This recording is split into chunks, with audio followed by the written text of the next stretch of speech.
In a world where you're just constantly getting hit with information from influencers, news, and, well, just culture in general, how in the world do you figure out what's actually true? In this explainer, we're going to break down a really interesting framework for finding that truth, and it's all drawn from a sermon that tackles this exact question head on.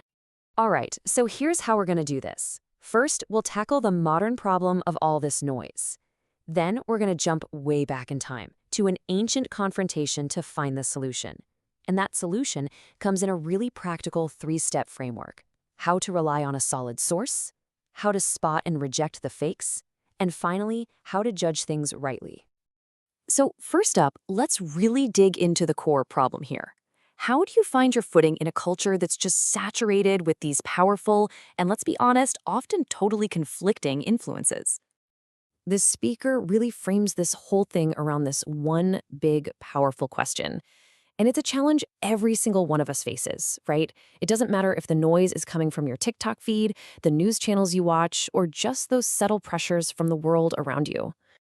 And to show that this isn't just a today problem, the sermon points out how what we consider truth is always shifting. I mean, think about it. Things that societies once considered totally acceptable, like slavery, are now rightly seen as just evil. And then you look at the future. There's a study that projects a huge cultural shift in how we even view marriage. It just goes to show you that what society accepts as normal can and does change dramatically. So this all leads to a really simple but kind of profound chain reaction. The stuff we let into our heads, the people we listen to, all of that directly molds what we believe is true. And those beliefs, well, they're the blueprint for how we actually live our lives. What we let in has very real consequences. Okay, so let's get to the source material for the answer. To find it, we're heading all the way back to the Gospel of John, chapter 7, to check out this really pivotal confrontation. So picture this. It's the Feast of Booths, this huge week-long festival in Jerusalem celebrating God's faithfulness. The place is packed, and right into the middle of it all walks Jesus, who, in their eyes, is just some guy from the sticks with zero official training, and he starts teaching in the temple. This immediately puts him on a collision course with the Pharisees, who were the religious top dogs of the day. And this right here is the heart of the whole conflict. It really boils down to a clash of authority. On one side, you have Jesus saying, "My teaching isn't mine. It comes straight from God, and it's all for his glory." And on the other side, you've got the Pharisees, who are basically operating out of their own authority, looking to build up their own reputations. It's a total clash of motivations. So out of this intense showdown, the sermon pulls out the very first step for finding truth.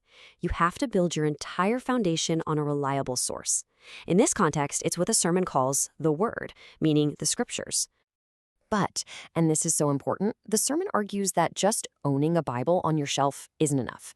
You have to actually engage with it. And it suggests this really cool three-part approach. First, there's micro-reading. That's where you zoom way in, studying a small passage to really get what it means and how it applies to you. Then you pull the camera back for macro-reading. This is like, say, reading the entire book of Romans in one sitting to see the huge overarching story and how all those little pieces fit together. And finally, and this is a big one, community reading. You get together with other people because, let's face it, we all have blind spots. Talking about this stuff together helps sharpen everyone's understanding and gets you closer to the real truth. Okay, so once you've put in the work to build that solid foundation, step 2 is all about actively identifying and rejecting the messages that look like the real deal but are actually fakes. The sermon uses this fantastic analogy to explain this idea. It starts with a simple premise that anyone who's ever worked a cash register will totally get. And there it is. You just can't spot a fake unless you are an absolute expert on what's genuine. The best possible defense you have against a lie is just knowing the truth inside and out. And if we look back at the story, we see exactly what a counterfeit looks like. The Pharisees took this really good, genuine command from God to honor the Sabbath, and then they piled on hundreds of their own rigid, man-made rules. I mean, they defined rest so narrowly that walking more than about half a mile could get you killed. They presented their own add-ons as if they came straight from God, and that's the counterfeit. To really bring this home, the speaker tells this great story about a cashier who got handed some fake money. At first glance, it looked perfect. But she didn't just go by looks. She was trained. She knew the test to run, hold it up to the light, use the special marker, and because she knew the real thing so well, she could instantly spot the fake and say, nope, not taking this. It's a call for us to be that active, that discerning. And that brings us to the final, crucial step in this whole framework. After you've built on the truth and you've learned to reject the fake, you have to learn to judge things not by how they look on the surface, but by what's really going on underneath. This is where Jesus just cuts right through all their religious nonsense with one question. He's basically saying, let me get this straight. You're furious with me because I broke one of your rules. To make a man completely whole, it just totally exposes their warped priorities. And, I mean, check out the hypocrisy here. The sermon breaks down their completely inconsistent logic. They were totally fine with performing circumcision on the Sabbath because, well, that was part of the law. But when Jesus makes a man's entire body well, a clear-cut miracle of restoration, they condemn it. It's just a glaring double standard. So this whole thing really boils down to two different ways of seeing the world. There's judging by appearances, which is all surface level. All they saw was a guy breaking a rule. But then there's judging with right judgment. And that's seeing the deeper spiritual reality, that God himself was at work, doing something amazing. And to show just how high the stakes are when we get this wrong, the sermon brings up the legendary story of the Trojan horse. The people of Troy wanted to believe that this giant wooden horse was a peace offering.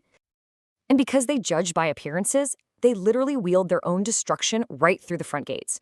It's this powerful, timeless warning that just accepting things at face value without looking deeper can lead to absolute disaster. And that leaves us with this final, really challenging question. It asks us to take this whole framework and turn it on ourselves. What are the Trojan horses in our own lives? What ideas or habits or influences are we welcoming in just because they look good on the outside, without ever stopping to truly judge what's hidden inside?